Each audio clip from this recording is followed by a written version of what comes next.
Assalamualaikum warahmatullahi wabarakatuh. Pada bagian ini saya akan menjelaskan tahap awal dari proses penelitian yaitu instalasi tools dan library di Google Colab. Tahap ini sangat penting karena sebelum melakukan proses pengambilan dan pengolahan data dari Twitter atau X, kita perlu menyiapkan terlebih dahulu lingkungan kerja yang digunakan agar semua proses bisa berjalan dengan lancar tanpa error. Nah, setelah itu kita ke instalasi library dan library di Google Colab. Di tahap awal ini saya menyiapkan dulu semua tools yang dibutuhkan di Google Colab supaya proses scraping dan pengolahan data bisa berjalan dengan lancar. Saya menginstal library Pandas yang digunakan untuk mengolah data dalam bentuk tabel seperti file CSV. Selain itu, saya juga menginstal Node.js versi 20 karena tools scraping seperti tweet data membutuhkan Node.js agar bisa dijalankan. Setelah itu, saya mengecek versi Node.js dan NPM untuk memastikan semua sudah terpasang dengan benar dan siap digunakan. Ya. Setelah tools utama siap, saya lanjut ke tahap persiapan dependensi browser.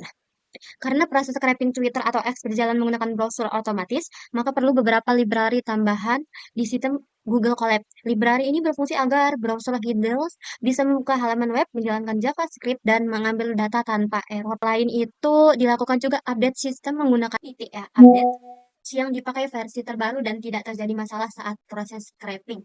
Oke, ini kodenya. Yang memperbarui package system, ini install dependency browser. Ini setelah di run. Nah, selanjutnya ada pengambilan data Twitter atau X menggunakan tweet data. Pada tahap ini, saya mulai mengambil data dari Twitter atau X menggunakan tweet data di Google Colab. Data diambil berdasarkan kata kunci yang sudah ditentukan sebelumnya, yang berkaitan dengan banjir di Aceh. Kata kunci yang digunakan seperti banjir di Aceh, Aceh Tamiya, banjir bandang Aceh, dan istilah lain yang masih berhubungan dengan topik penelitian. Untuk memperbanyak data, scraping dilakukan menggunakan beberapa akun Twitter atau X yang berbeda. Hasil data kemudian disimpan dalam bentuk file CSV agar mudah diolah di tahap selanjutnya. Selanjutnya ke proses web scraping data Twitter atau X menggunakan akun kedua. Ini semua data hasil scraping yang masih berupa beberapa file CSV digabungkan menjadi satu dataset menggunakan Pandas. Setelah digabung, dilakukan pembersihan data seperti menghapus tweet yang salah atau duplikat supaya tidak ada data berulang yang bisa mempengaruhi hasil analisis. Setelah itu, data yang sudah bersih disimpan kembali menjadi file CSV baru untuk proses analisis berikutnya. Di sini saya akan menjelaskan proses data cleaning menggunakan Oren di data mining. Jadi proses ini itu penting sebelumnya untuk data dianalisis. Data harus bersih terlebih dahulu untuk dianalisis agar lebih akurat. Nah, jadi di sini saya sudah membuat workflow di data Oren. Langkah pertama di sini adalah file. File yang sudah di blending pada item di Google Colab. Nah, teman-teman masukkan di sini data yang sudah di blending. Tuh, kita cek di sini file yang sudah di blending tadi.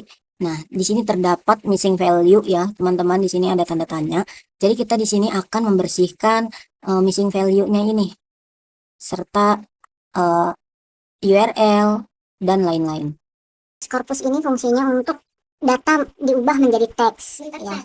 Nah, selanjutnya kita ke propot text. Jadi propot text ini untuk pembersihan utama dari data teks, juga menghapus tanda baca, terus menghapus stop word dan remove URL. Nah, teman-teman masukin stop word-nya seperti dan, yang, dari, dan lain-lain. Nah, selanjutnya di sini select column. Nah, select column di sini fungsinya itu untuk memilih kolom yang penting, hapus kolom yang tidak diperlukan ya, teman-teman. Jadi data itu lebih fokus dan tidak berantakan. Nah, lanjut di sini ada select row. Select row ini untuk menyaring data tertentu atau menghapus data yang tidak relevan. Nah, selanjutnya di sini unique. Unique itu berfungsi untuk menghapus duplikat, yang dimana untuk memastikan setiap data hanya muncul satu kali. Nah, di sini klik full text. Ini penting, unique ini untuk hasil analisis tidak bias karena datanya ganda. Di sini data table. Nah, kita bisa lihat di sini apakah terdapat missing value. Sudah tidak ada ya teman-teman, sudah kita bersihkan. Kita bandingkan dari sebelumnya. Masih terdapat missing value seperti ini. Nah, setelah kita sudah bersihkan, data akan berupa seperti ini. Oke. Nah, setelah itu kita save data. Klik. Nah, teman-teman bisa ganti di sini apa yang mau di save. Oke, di sini saya akan melanjutkan penjelasan di Google Colab.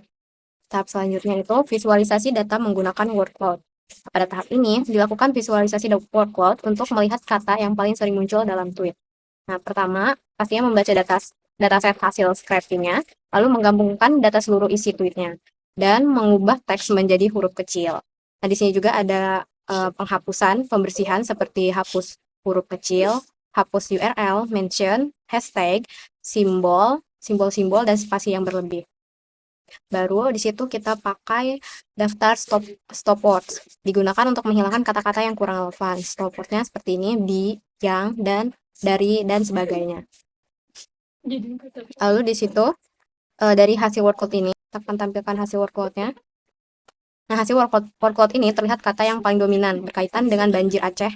Nah, di sini itu menunjukkan fokus percakapan publik. Nah, semakin besar tampilannya, teksnya, maka itulah teks yang semakin sering dibahas. Di tahap ini, dilakukan analisis jumlah tweet berdasarkan waktu atau per hari. Kolom tanggal diubah menjadi format date, format tanggal saja. Kemudian mengambil tanggal saja, terus menghitung jumlah tweetnya per hari. Setelah itu baru dibuat visualisasinya. Nah, untuk outputnya, ini seperti ini. Hasilnya ini menunjukkan adanya lonjakan pada hari tertentu yang menandakan meningkatnya perhatian publik terhadap banjirnya. Dan di sini untuk tanggalnya itu kurang terlihat jelas karena banyaknya data dan banyaknya waktunya. Setelah itu ada visualisasi hashtag yang paling sering digunakan. Nah, pada tahap ini dilakukan analisis hashtag untuk melihat topik yang paling sering digunakan. Yang paling sering digunakan, hashtag diambil menggunakan regex, kemudian dihitung frekuensinya dan diambil 10 terbesar. Nih, top. Di sini juga dibuat judul dan labelnya yaitu top 10 hashtag banjir Aceh. Hasilnya menunjukkan hashtag terkait Aceh dan banjir paling dominan dalam percakapan publik. Di sini tuh yang paling dominan itu Aceh.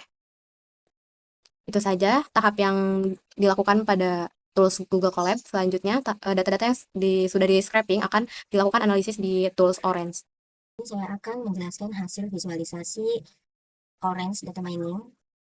Di sini saya menggunakan metode sentiment analysis, terus topic modeling, dan combines. Nah, sebelum membahas hasil metode yang digunakan, jadi di sini pada discretes edit domain ini, kita lihat ini menunjukkan jumlah data tweet atau postingan berdasarkan waktu pembuatan atau tanggal.